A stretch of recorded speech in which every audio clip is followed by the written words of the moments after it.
Okay. All right, so I'm here with Tecumseh Graham. We finally got a chance to sit down. We had a lot of back and forth today, trying to get the logistics of everything down.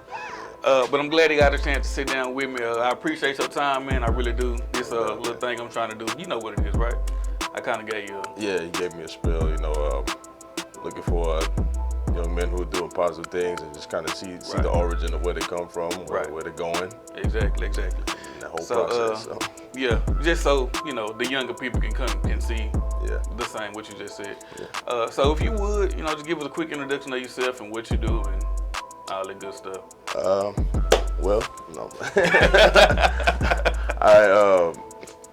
I am from Brooklyn, New York, originally born and raised. I am by degree an engineer, so if anybody asks me, what do you do, so to speak, I'm a mechanical engineer. Yeah. I don't exactly abide by what the societal title is. I mean, I love the title of an engineer because it allows you to kind of branch out. Just the way that I take it is like I can engineer my life now. So it's a bigger umbrella. Okay. Yeah. So you say you're not there like the societal definition of an engineer. Yeah. When you say you engineer your life, right? So kind of explain what that means. Well, thing about it is,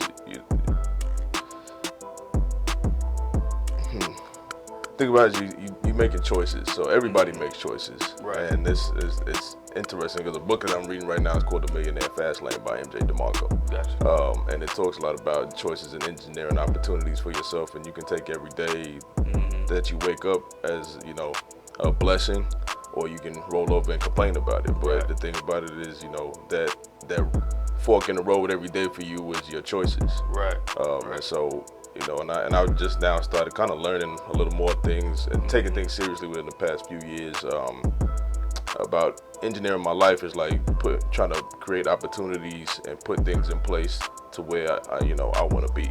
Okay. So one of the things about it is like but one of my suggestions is that you figure out where you want to be in life. What are your goals? What is your destination? Because a lot of times people say they just want to be comfortable. Yeah, you don't really know. It's not really a definition of what you're trying to be. Yeah, comfortable has no destination. Yeah. Just like you said. Yeah. So and a lot of times people think of comfortable as just making six figures, getting by, being being whatever that is, but that's ambiguous. So when people say I just want to be comfortable, I feel like they taking somebody else's definition or version of comfortable and say, well, that's what I want to be. Yeah, absolutely. And you can make six figures, but if 6 figures ain't gonna make you happy, right? 6 figures not gonna make you, like you were saying, wake up and say, man, I got 24 hours to live life today. You getting 6 figures, but you wake up and it's like, man, I gotta go to work. Yeah. I gotta do this and that I don't want to do. Absolutely. So I'm guessing the engineering your life is kind of like you find that thing you want to do, and then you start taking steps to do that. Yeah, put things in order in your life. Exactly. Okay. Engineering the life, and like you said, putting things, erecting the puzzle pieces how I would like them to go. Now, don't get me wrong, I'm a believer in God, so I'm not, I'm not just saying I got it all and it's over on me, anything like that. But I consult with God and talk to Him, but a quote that we like to use a lot of times is faith without works is dead. Right. So I can't sit and be like, God, I want to be a multi-millionaire and just sit in the chair like, all right, well, when you're ready for it to happen, I appreciate it. Yeah. You got to get up and move. So you got to engineer your life. Okay. So you were talking about your website earlier. When I saw it was Tecumseh.com, right? Correct. So when I was looking on there, I saw some stuff about fashion, a blog. I guess how often do you do the blog? I'm actually working on trying to get a better set schedule of when I want to post certain things, and that's part of the ongoing process of learning. Yeah. Right now, it's just been kind of like a random day during the week whenever I feel like posting something. But I know I need to get more of a consistent day and schedule, and that was one of the things that I actually wanted to kind of talk to people about, was like what content do you want to see on what days? Okay. So when you talk about content, like what are some things you want to put out, or that you, I guess what you have been putting out? Well, the fashion thing is one of them, and it's just the fashion part of the piece of it is wearing certain things for certain occasions. You know, why do why do we choose to wear short sleeve button ups during this interview? Well, because it's not formal. It's hot as it's hot in Texas, so you gotta be adaptable to the weather. But you still wanna position and maneuver things around your occasion. Right. And so that's where I'm going with the fashion piece. And then also one of the things I'll give a little snippet about is that the direction that I'm gonna take it with the fashion piece is gonna be like the origins of certain brands and what they support, what they stand for. Okay. So I want to begin to kind of cater that sort of direction and where put on whatever brand name shirt, whatever it is, but I want to wear that and knowing where they came from, what they support, who what they do and things like that. So okay, so would you consider yourself like a connoisseur? Yeah. Brands. I guess I could say that I'm a connoisseur. And then with like the blog stuff is just a lot of times with blogs, man, it's putting your thoughts on a piece of paper or a virtual piece of paper when it's on the computer, of course.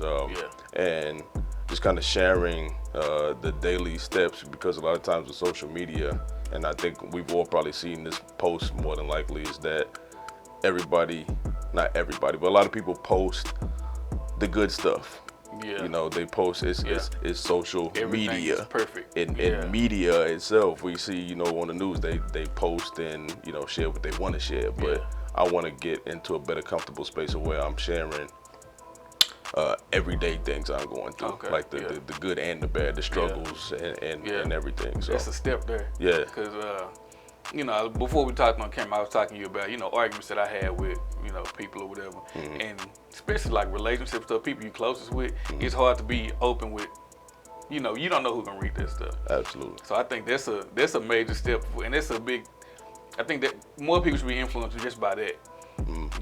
Not just posting the good stuff, because say for younger people, like these teenagers committing suicide like at crazy rates, and if this is just my opinion, I haven't done any research or studying on the issue. I feel like the social media does play a big part in it, and it's because you only see the good. So when you have your own, if you're a 12-year-old kid and you got this bad stuff happening to you, you feel like you're the only one. Yeah, absolutely. And then you don't really have anybody to talk to. It could be something embarrassing. You don't want to talk to anybody. And it's just this cone of silence around you. And it's like all these walls build up, and then you just, it's just as small as this room. Right. And you find yourself in this room for years. Think I can't talk to nobody. It's just negativity that's surrounding you now. And then, it leads to tragedy. Yeah. And I feel like when we were coming up, I didn't even have Facebook in high school. We had Black y'all had Black Planet? Y'all used that up there? Yeah. So we had like Black Planet and stuff, but that was like it. It was like just that much. But I wake up, I check my Instagram, I check my Facebook. Those are only two platforms on YouTube. YouTube, but that's not as social. But they got. I'm not gonna go down the list, but they got all these outlets, these media outlets, and it's just like everything is perfect except your life. And then it just kind of take a toll on them after a while. And then people, my bad, I'm just getting off on my own go ahead. thing. This is all conversation. Yeah. So the mental health aspect of it comes in, where it's like you're already alone, and that's dangerous in and of itself. Yeah. Then you 12, and you got everybody else saying like, look at my life, everything is so great.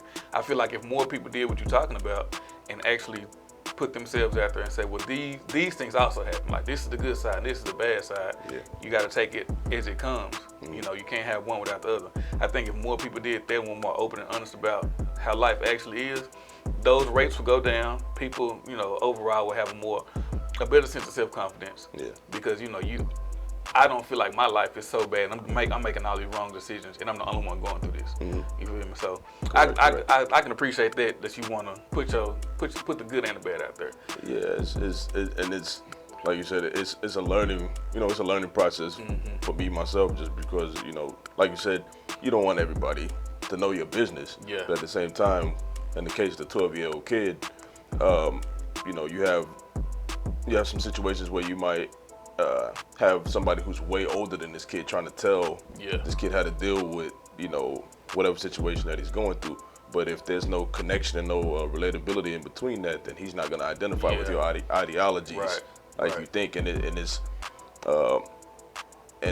not that the intentions it's not that the intentions aren't there to help the kid. It's just that you don't have that 12-year mindset anymore, and they can't get on your level because they haven't experienced enough in life. Exactly. So that's all. I'm just trying to build, as we say in my frat, build a bridge. Yeah. And tell them like, hey, it's okay. I went through this too. I'm not going through this now, but at 12 years old, I was going through this. So and this is how how I dealt with it. And just kind of give you a road to go on, not saying that you got to go that way, but give you a path. Like say me too. It happened to me too. It happened to a lot of us. Absolutely. So that's gonna be a good look, man. I really feel like that's gonna be a good look. So you say you're in a frat? Yeah. What frat is that? Omega Psi Phi. All right, that's a close second. I'm A5A all day. Okay. So where you go to school at first? I went to school at UT Arlington, and I pledged 2008, spring of 2008. Okay, I'm spring 09, Delta Kappa, Alcorn State. Mu Beta, root up. Already. So from the fraternity aspect of it, of just life in general, because I can relate to that. You think that played a role in like you becoming from like what 2021 when you pledged? Yeah. From then to now, you think that played a pretty big role in you understanding what's going on? Yeah, it definitely did. Because when you are going through the process, you understand. Well, I can only speak from my personal experience and my perspective. I began to understand that you're gonna go through rough times. I mean, it's not that I hadn't been through rough times, but you begin to kind of formulate what's worth stressing over. Right. And when you get into battles on this side, after the pledge period and things like that, you begin to kind of rewind and think about all the things that you just came through and the challenges that you and say, I went through this challenge. This is how I maneuvered around that and engineered that experience. So let me figure out how I can figure this one out too, and just find a solution. And you really begin to kind of pick your stresses and compartmentalize things and figure out like some arguments are not worth having. Some you don't have to go out to every social function. It's you just begin to really organize things for yourself. And so after going through that challenging period, it just helps remind you that other challenges are gonna come, and this is a way to deal with it. So like my process is I'm assuming it was similar. So when we were going through like the hardships of the process, what I appreciated about that whole experience is while we were going through it, it was never this bad stuff was gonna happen, then we're gonna call it a day. It's like there was an explanation behind everything, and then there was the explanation at the end of you went through these hardships for this reason, and in a nutshell, it was you went through these hardships because somebody else went through them, and they still did great things. And they were, not to say too much, they were talking about our founders back in in the early 1900s. They went through a different type of hardship than we'll go through, but hardships nonetheless. Correct. So it was like you're gonna go through these hardships. They're necessary for you to be a better man. Because when I started my process, I came out a better man, and I'm a better man to this day because the lesson I learned then, among other things, not just pledging, and also living life and everything like that. So I didn't know you was in the frat, to be honest with you. So when you said that, I was like, how long? I was looking at it like I was one or two. But going through that process definitely teaches you or should teach you the concept of adaptability. Yes. in many ways. Yeah. Cause it was I ain't gonna say what I want to say. But so you go to UTA, pledge, you graduate with your engineering degree. Right. So where'd you go from right then? I started working for a company called Hartville. It's an engineering firm in Dallas, and I was working for them for about a year. And it was one of those situations where I'm not sold on the work itself, but it's a job, Yeah. and it's paying decently. So Yeah. I was like, okay, well, Yeah. I guess this is what you're supposed to do. Yeah. I think we all the lucky ones start out that way. And after that, I got laid off after a year, and then I had to humble myself, and I worked for another smaller company. I worked for Best Buy while I was in school. Okay. So I was like, well, I got expenses that I got to pay for, so gotta go back. and went and worked for Best Buy for about a year, and then hopped on to another engineering firm and working there for about 3 years. Okay. And so it's. Oh, you there now? Yeah. Okay. So working with them, what? I guess I don't know what a mechanical engineer does. I kind of got a basic knowledge of it, but just kind of explain to me what you do for them. Well, my title is actually a process engineer. Process engineer in the field that I'm experienced in is we build manufacturing systems and processes for food and beverage companies, cosmetic companies, industrial companies, and pharmaceuticals. So anything like if you have a bottle of Coca-Cola, my particular role is to design a mass production system that will take all the ingredients that it requires to make Coca-Cola and process it from the water process to the flavoring to the mixing, heating, packaging, everything all the way up from start to where it gets to the store for you to drink it. So. Okay, so if I guess you work for the company, so they don't come to you and say, hey T, can you mass produce this for me? They do actually. They for real? Yeah. That's what comes across my desk. Okay. They say, we'll have whoever the client is, and they'll say, we want to make this product.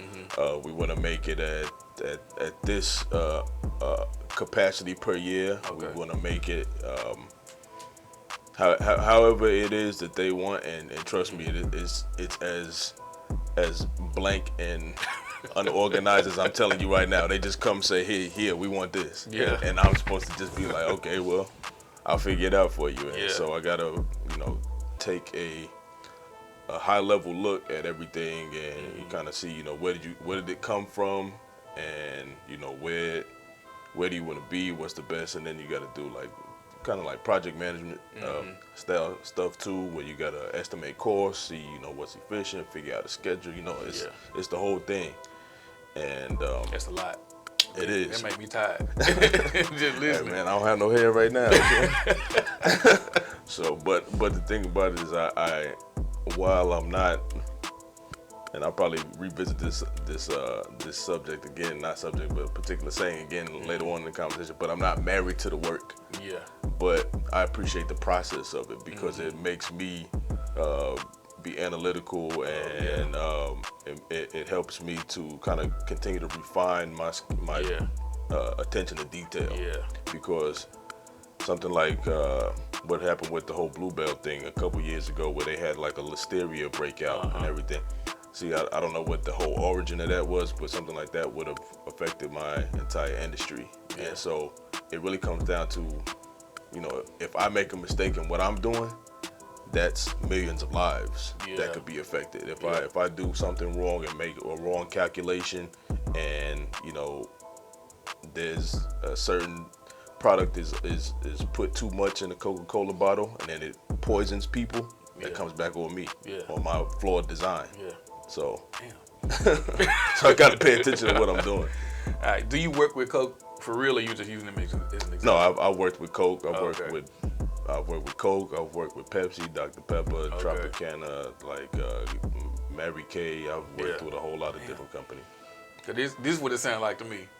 Hey man, I made a bottle of Coke. If I want to make 16 million of these, yep, comes up to me. That's what it amounts to. I had a buddy of mine ask me one time.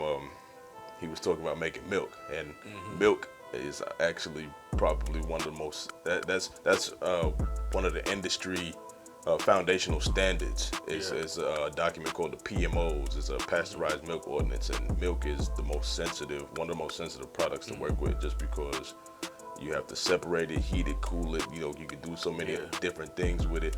And he asked me, how much would it be to open up a milk operation? I said, probably about 25 million. He said, man, no, it wouldn't. So I went through all the steps, showed him the products, the machinery that's used, and everything. I said, man, it's gonna amount out to $25 million to make a milk plant. Milk. Yeah, that's crazy. And it is. He didn't believe me, and I was like, dude, I'm like, bro, I do this every day. How you gonna tell me that? How you gonna tell me that that's not what it costs? So, all right. So, but anyway, yeah. All right. So with something like liquor, would you do something like that? Because I see it's mainly like Jim Beam or Jack Daniels. They had their own distillery or whatever. Yeah. Now with anything, not those two obviously, but would anything like that come through you? Yeah, we've done with distilleries, breweries, all that type of stuff. And I mean, it's dealing with alcohol is different. It's a different kind of beast because it's flammable. So you talking about 25,000 gallons of flammable substance that you got to keep under a certain pressure, a certain temperature. It's very, very, very, very detailed. Okay. So when you get you lock down the process, you say this is what we need for machinery, chemicals, liquids, whatever. You got everything. Once you get that process in place, do you pretty much give the company the process, or is that your baby from now on? That's my baby. Okay. So when they got an issue, they call you. I gotta carry it. I gotta know its ins and outs of everything. So if something happens to it at 2:00 in the morning and a pipe busts and they lose thousands of gallons of product, first of all I'm gonna ask what happened, because a lot of times it can be like just operator error. Somebody who's just in there working in the plant and they opened or shut the wrong valve or a piece of machinery and they created some back pressure 100 feet away on the other side of the plant, and they didn't know that they blew something up. But that's another question I have. Do you or I guess you or your team do y'all have to go train the people how to use everything? Okay. Yeah, so we'll definitely have to kind of run them through this is how this particular piece of machinery operates. We got to go through standard operations and procedures, telling them like this, and the good thing about it too, with a lot of things that like a lot of other things going on in the world, is a lot of things are automated. So I don't do that particular part of automation engineering because that's not my expertise. I've learned a lot about it, and that's just me wanting to know so I can know another aspect and make myself more marketable later on. But yeah, I would have to show you how to use that. So okay. So like I had a question on the tip of my tongue. What was the last thing you said? You was talking about automation and learning. Automation.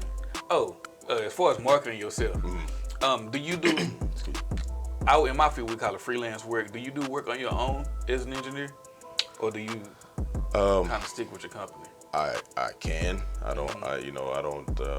It just depends. I think I do it anyway. I may or may not get in trouble. I don't know. But again, I'm not married to my job, so So it kind of like I do what I want to do. I mean, if I have the knowledge and if I can help you out, then I'm gonna do that. Because you might be really passionate about that idea and say, hey, I want to make this new juice. How do I do it? Sure, I'll help you out. So I got a buddy. He works for he don't work for me now. He works for Tesla, and I'm assuming mechanical engineer. I don't know, because I know he went to Africa, and it was a village, a community out there. They weren't getting water, so they didn't have to, but they ended up building a well out there for their community or village to get water.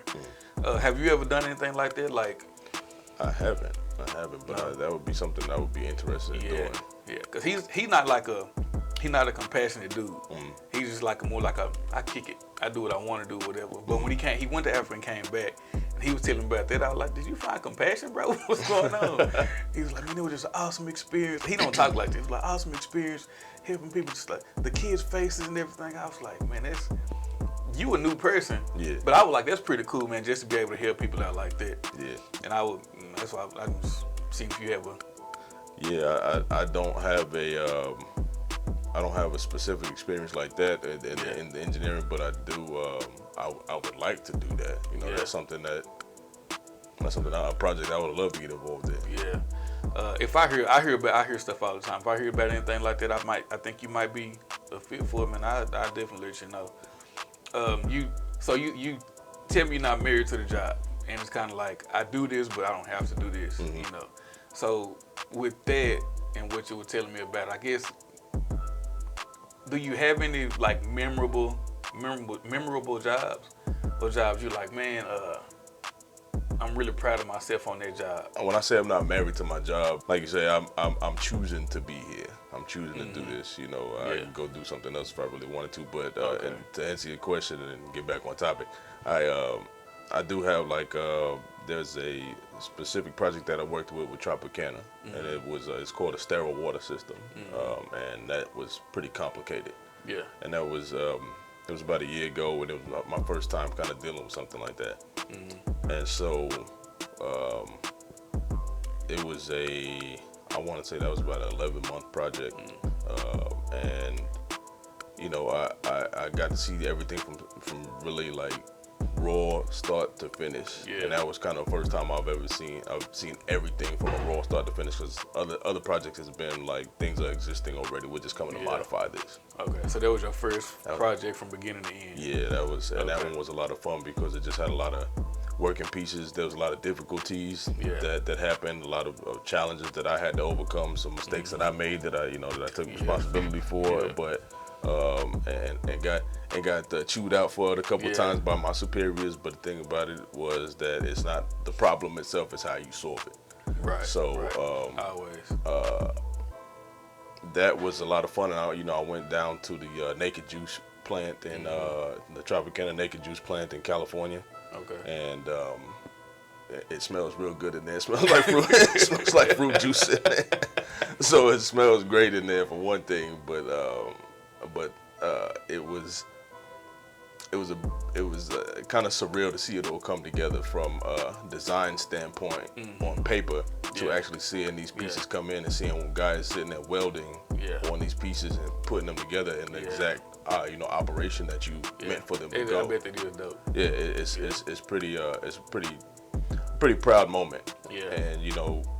And I definitely don't take all the credit for it, because I had a lot of superiors that were helping me out and kind of guided me in the way to go, and things that have come from their experience, and kind of giving me suggestions on excuse me, what they would do in certain situations. So, but at the end of the day, it was just a surreal experience, and of course, being out there in sunny California weather makes it that much better. So, after we got done installing, I think it was probably like I want to say it's probably about $3 million worth of equipment and stuff, and then got to walk out of there and got in my rental car. My rental car was a drop top, and I had a good 3 days when we finished things a little early. So I had a good 3 days and just enjoyed myself out in LA. So how long you said 11 months for that one? How long do those jobs normally take? It honestly differentiates every project. Some can be like 2 years long. Some can be 3 months. You just really never know. I know there was a project that was involved with a big brewery. I wasn't on that particular one, but I just hearing through other people talking about it, and that's going to be probably like a 2.5 year job. But it always just, you just never really know. Yeah. So last couple of questions about the engineering. When they give you, say you got this Tropicana, well, not necessarily Tropicana, you got something local. Is that the only project you're working on for the duration, or do you have? I got multiple things going on. And the thing about it is it's cool that if you have a lot of things, if you feel like you can handle it, then handle it. Yeah. But if you feel like, hey, you're dumping on too much, then yeah, because you don't want to end up with listeria. Right. You want to end up, people licking ice cream and stuff like that. Yeah. They after her, boy. They would like kill her, hang her. They was going crazy on that shit. So from there, folks, from the engineering, it's kind of, I won't say it's a big jump. I guess anybody could do it, but you wouldn't expect somebody to say, "I'm an engineer and I also got a blog," or I'm also into fashion. So, how did you get from not necessarily from engineering to that, but how did you arrive at that? Has it been something that been like way back and you kind of get into it now, or what? Well, I've always been told I had a very entrepreneurial spirit, and I know that myself because I've always wanted to, kind of just create my own thing. Yeah. And I think I don't know if it's being naive or just being or just holding on to my childhood imaginations that I don't really see ceilings. Yeah. I don't really see limits. And so going into the entrepreneurial world, like in college, I was blessed with a couple of friends to be able to start a clothing brand called Staleface Inc. Okay. And it ran for about 2 years. And we had apparel that we sold that raised profits to get school supplies for kids in lower income areas. And that was the entire mission of the company. Yeah. And we did very well. I think before things kind of broke apart, we ended up helping probably about 1,000+ families, and we would partner with the YMCA because I worked for the YMCA at the time. So I was like, well, let me utilize these resources. Yeah. There's always a lot of foot traffic and kids that need stuff and families that need stuff from the YMCA. So that's a great partnership right there. Okay. And then with the just other things, like even when I was a kid, instead of flipping burgers and stuff like that, I wanted to wash people's cars. Okay. Because I like cars, so I was like, nothing looks better than a shiny new car, Benz or whatever it may be. Just taking care of it and making sure that it looks nice. So it's just I don't know. I guess I've always just kind of been like, let me find my own thing. And I'm kind of the same. Well, I'm really the same way. Like just like I started out washing cars, cutting grass. I always had some little hustle going on. I went from the first one was cutting grass, then it was washing cars, it was burning CDs. Then from that I wrote music for a little bit. When I got to college, I was a DJ, and that's pretty much how I paid for school. I was DJing, and then now I'm out here, and for about 2 years I was good. I'm like I'm a firefighter, making the good money and all this. I can relax, chill out, take care of my family. And then I picked up a camera and I was like, we got something new. Yeah. So now I got kind of heavy in photography, and it was fun. It is fun. I still love it, but. So at the black menswear thing, the shoot or whatever, I was talking to Andre about it. We was kind of synced up on the same idea at the same time. It's like I got to do more than just take photos. Yeah. Just like he said, he's trying to make this something bigger than what it is. Like suit drives and forums and everything like that. And I was like, I'm on the same wavelength with this camera thing. It's like you take pictures and they nice, but once say if I do a photo shoot for you. Once I send you the photos, you say, "Oh man, these are nice, thank you," and then you go about your way. Yeah. It's like the memories are valuable, but after that, it's like what else is there? Yeah. So just so happens I work in Oak Cliff now, and I see a lot of stuff that I wish would be a little different. You gonna have rough areas wherever you go. You're gonna have some of the same stuff in those rough areas every time. Yeah. And we had a couple of calls. We run to these high schools and. They're not even just the high schools.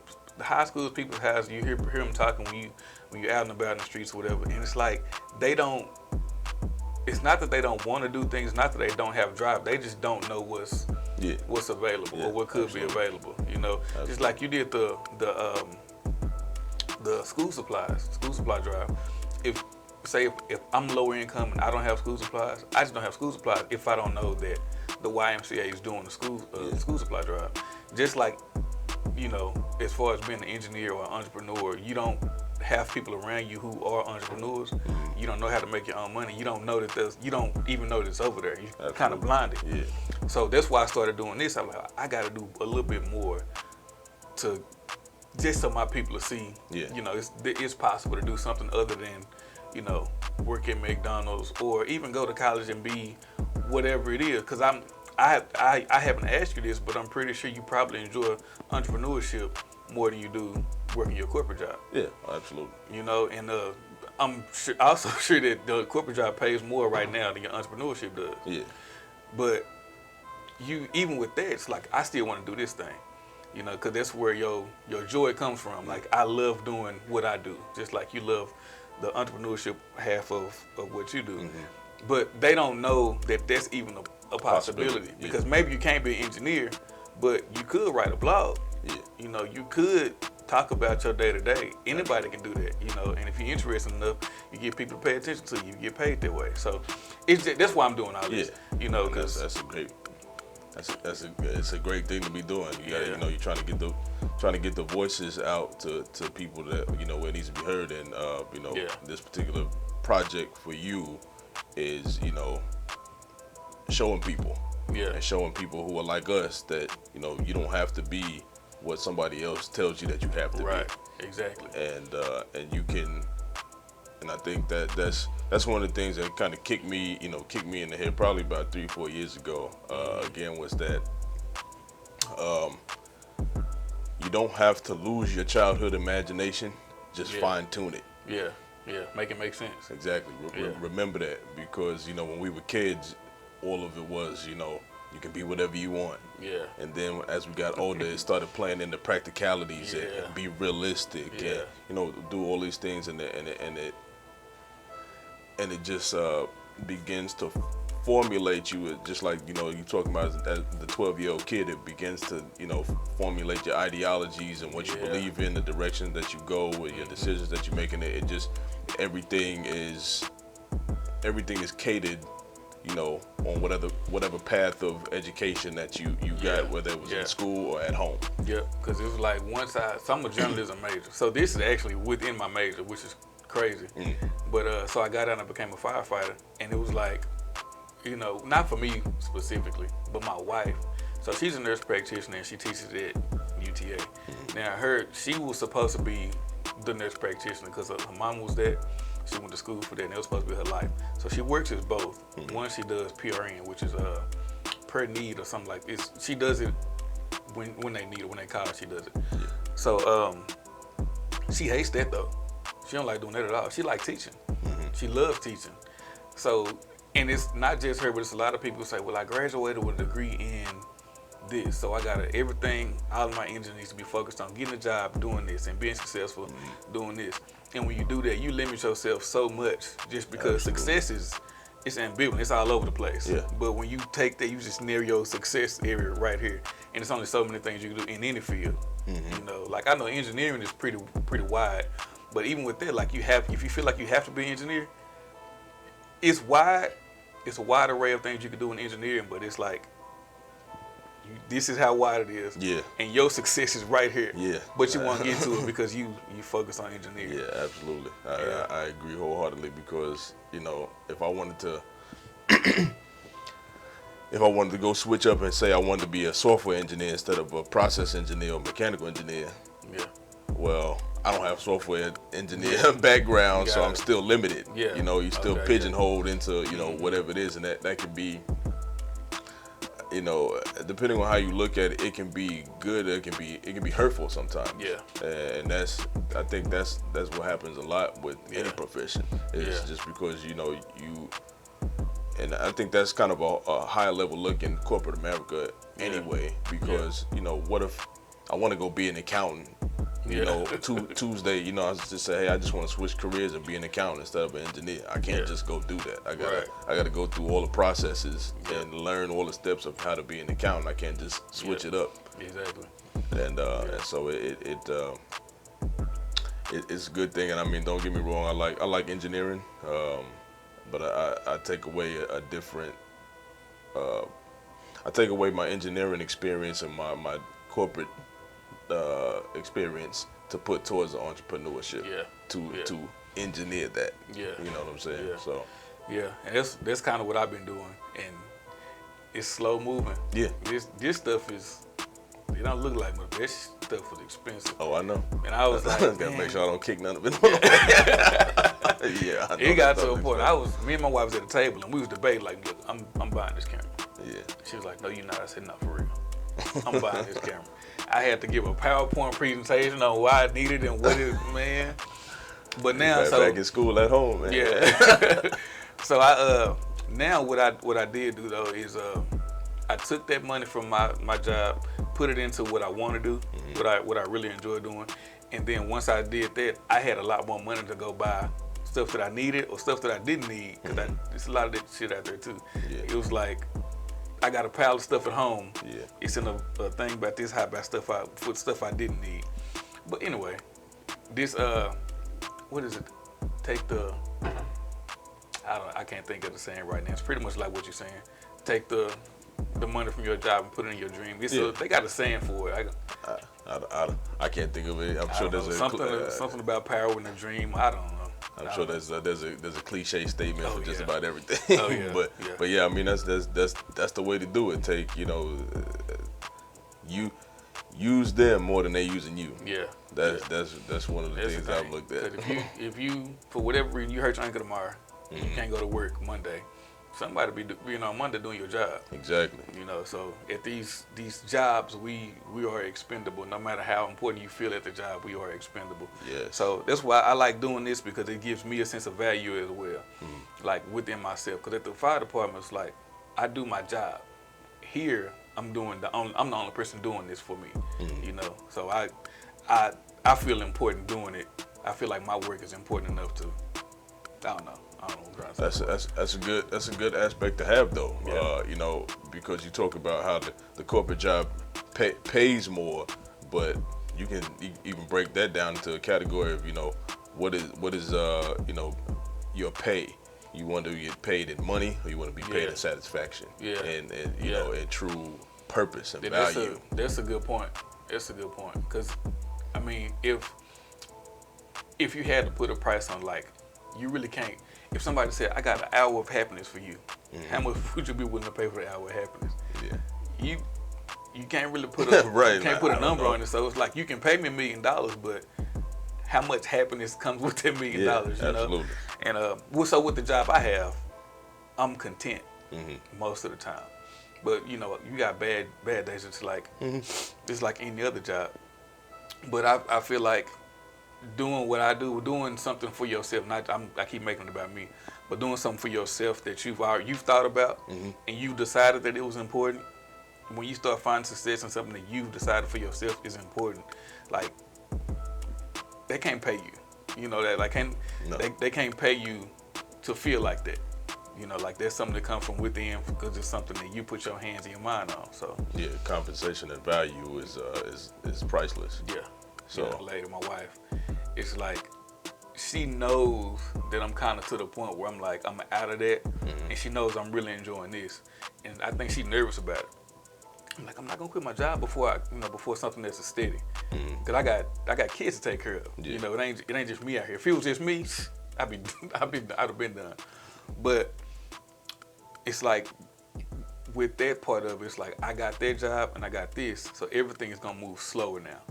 So these things are gonna take a lot more time than normally would. Say if I was doing this full time, 100%, no problem. But when I do, I'm doing your interview now. I did one 2 weeks ago, and I think I did one maybe 3 weeks before that. Just because I gotta divide my time up, not evenly.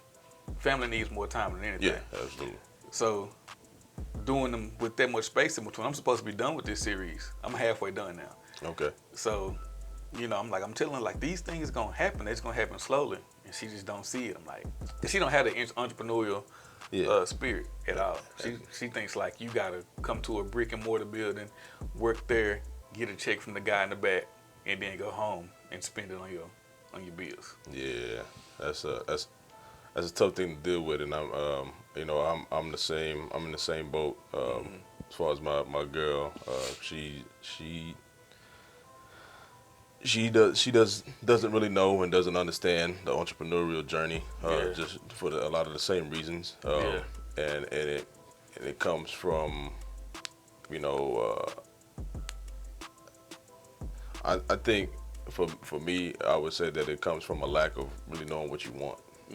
And I think that's a mainstay where people should, kind of begin their journey. What do you really want out of life? Yeah. what does success look like to you, and be specific about it. Yeah. I think a lot of times people leave life open, like we were talking about earlier. I just want to be comfortable, but that's just wide open. Yeah. There's no definitives. And then what's comfortable now may not be comfortable. Right.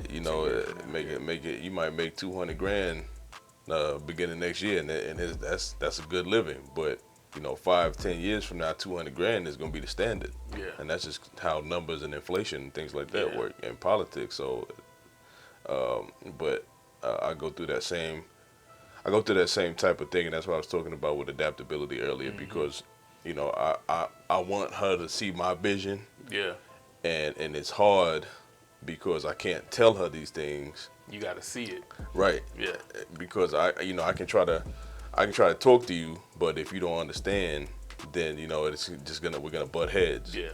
And that's where the adaptability comes in. It's like, okay, I wanna motivate her, and I wanna encourage her to seek her path of success or whatever that may look like. But if I know, my verbal instructions towards her come off as me trying to tell her what to do, and that doesn't really work, then let me try another way, which is let me just do what I do and keep her involved, so that way she feels like she has a piece in it, and maybe she'll find maybe one time like with you, maybe one time you'll do an interview, and maybe if your wife is around, you bring her around and you do an interview, and somebody might say something that may finally spark it for her. Like, hey, this is now what I want to do. I want to try this out. And so that's the adaptability aspect of it. You just gotta you gotta figure out how to maneuver. And it sounds from a certain aspect, it almost sounds like you just kind of like weaving in and out and kind of being different. But I think that's a powerful thing that you can do, is just to kind of be adaptable and be empathetic and understand, not what works for you works for everybody. It's just like it's just like eating an apple. Like eating an apple may be good for me, but it may not be good for you. You might be allergic to it. Yeah. So. Yeah. 'Cause with her, like, I don't necessarily want her to be like entrepreneurial. I just want her to kind of, I want her to understand what I'm doing, but I want her to also like understand why I'm doing it. Because we've talked about it, but I don't think so. And that's another thing, like you saying, bring her in on one of the interviews. She hadn't seen any of the interviews. I chopped them up, edited them, and everything. And she said she didn't want to see them. I'm like, you know what I'm saying? Like I'm at the point where now it's like you gonna watch these interviews, like just so you see what's going on. Cause if you don't see a product, if she doesn't see a product, I feel like. So she's sitting at home right now, or wherever she is. Like I'm gone for 4 hours, and then I come back, and that's it. All you know is mentally he was gone for 4 hours. You don't know what I'm doing. Yeah. So I think that's a part of it. She needs to see the product. Because when I used to go for photography for a couple hours at a time, she had an issue with it then, because I would have to edit photos and come back down or whatever. And but once she saw the product, it was like, oh, these are nice. These look, So I figured once. You get those moments where you be like, I told you, but you don't do that. Because that creates other problems. Yeah. So I think once, if I can get her to take a look at what I'm doing right now, because like I said, I wasn't going to put I don't know if I said it, but I wasn't going to put anything out until I had the first half of them done. And once I get this interview done, that'll be my first half. So once I get them out there and see what kind of feedback I get from other people, that's kind of when she kind of tunes in, because she got a younger brother out in Mississippi. He's active on social media, so he sees everything I do. He say, Courtney, did you see what Dalen did? No, I didn't see it. And then he'll send it to her, and she'll be like, oh. And it's like, so this is just an issue. I'm like, we live in the same house. Why don't you believe it for me? Yeah. Instead of getting it from somebody from another resource. But it's like, even like I do something, I say, look at this. And then I send it to somebody else, and it's like, oh, okay. It's like this a wall. It's a wall up right now, because I think she kind of looked at it and said, in a way, it's like cheating on her.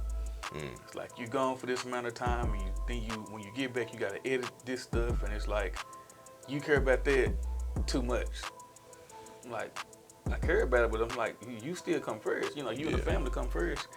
But I don't know. Maybe what you said made a lot of sense. Like once you see the interviews, you know, maybe something to make a little bit more sense to it. Cause what I've tried so far. Like I said, man,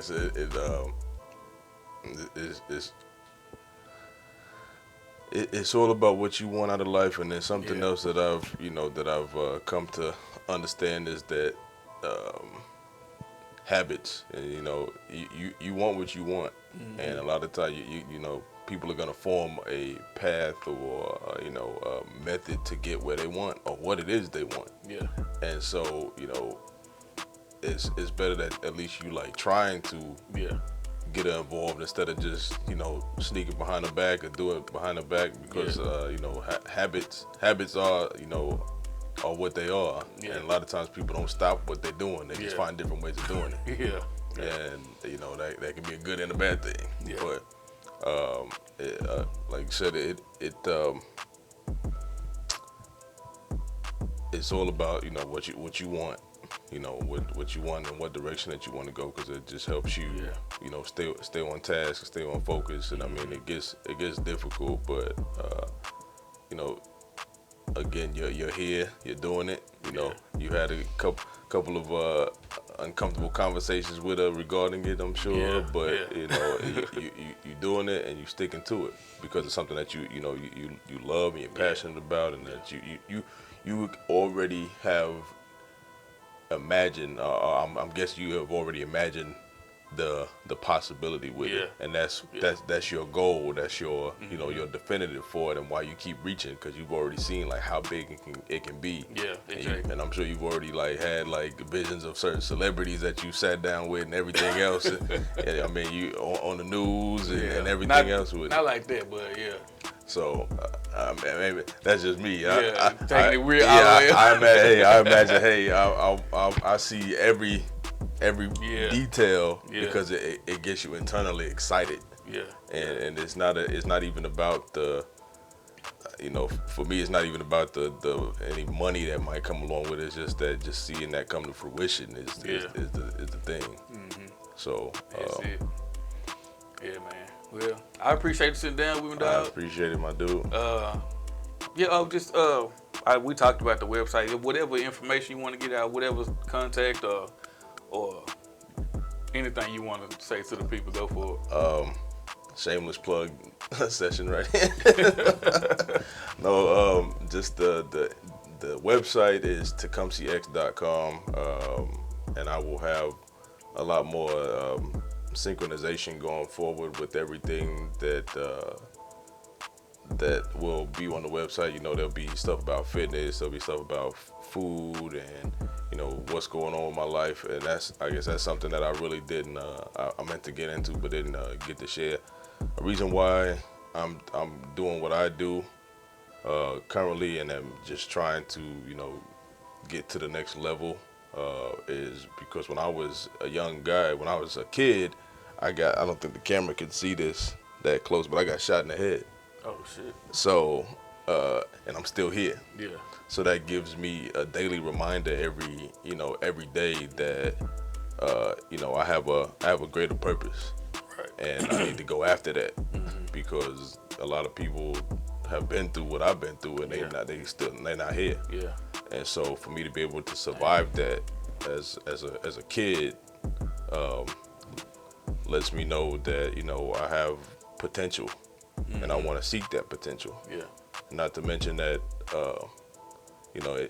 you have a unique name. Yeah. And I have a unique name, so we can't afford to be mediocre out here. Right. And there's a lot of there's just, and you never know who you may encourage, and the greatness that you may help in someone else just by being great yourself. And so that's a big motivator for me, is just because I was the 12-year-old kid at one point in time, and from a rough area. Yeah. And we're not gonna go through my whole biography right now, but I've been through some things and seen some things, and everybody has their story. Yeah. Everybody does, and I'm not gonna sit here and say my story is better or worse than anybody else's, but it's my story. Your story, And so I want to, definitely help in any way and continue. If you want to, do a second interview with me in a couple months and just, see how it's coming, see how things are going. At that time I may be like, I may be struggling or I may be doing great. But I'll be willing to share either way. Because this is, it's real life. And somebody may reach out and say, hey, I was going through that too. This is how I got through it, and that can help me, or vice versa. But the website is tecumsehx.com. Reach me on Instagram at Tecumseh_X, and everything is and will be just Tecumseh X. Because just trying to make it all, consistent across the board. Probably ain't gonna find a whole bunch of Tecumseh X either. If you find any other Tecumsehs, it's probably gonna be my dad, since I'm a third generation. But other than that, I keep everything my name, and I don't even put photography on it, because at the beginning I didn't know where it was gonna go. I was like Dalen Johnson, whatever. Like you talking about earlier, you don't want to pigeonhole yourself into one thing. Because it was like photos on there at one point, but I was like, I'm gonna take that off. Because I was just doing photography at the time, but I was like, I don't know. I might branch out, because that's what I do. I find one thing and I be like, hey, that's interesting. Let me go off up here. So just using my name and nothing else, I can be whatever. At least on the internet, I can be whatever I want to be. And that's the way to do it, man. You don't have to. You don't have to identify by just one thing, man. And that's a whole nother. That's a whole nother conversation for another day. You don't have to identify by one specific title. Just like you talked about, you're an entrepreneur, you're a firefighter. You may decide you want to self-title yourself something else later on down the line. I don't just have to be just an engineer for like 50 years of my life. You don't have to do that. Just the same way people don't have to retire at 65. We don't know who set that principle, but that's just what the society expects. But question everything, man. Except God. Don't question him too much. All right, man. I don't know if you want to head over to the next. I was gonna head over there regardless. Yeah.